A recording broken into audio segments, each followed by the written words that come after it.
Kronologi Resti Widya, wanita yang ditemukan meninggal dunia dalam lemari di kos-kosan Jambi, korban sempat mau pulang kampung.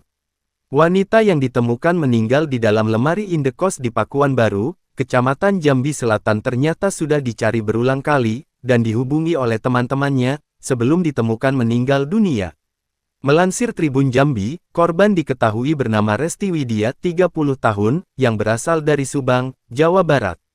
Kasubdit 3 Jatanras Ditreskrimum Polda Jambi, Muhammad Aulia Nasution menjelaskan, sebelum korban ditemukan dalam lemari, teman korban sempat mencari tahu keberadaan korban karena nomor telepon tidak aktif dan teman korban menuju kosan. Pintu tertutup dari luar dan teman korban merasa curiga karena kamar pintu ada bekas congkelan. Sehingga teman korban terus mencoba membuka pintu dan sontak terkejut melihat korban ditemukan di dalam lemari meninggal dunia.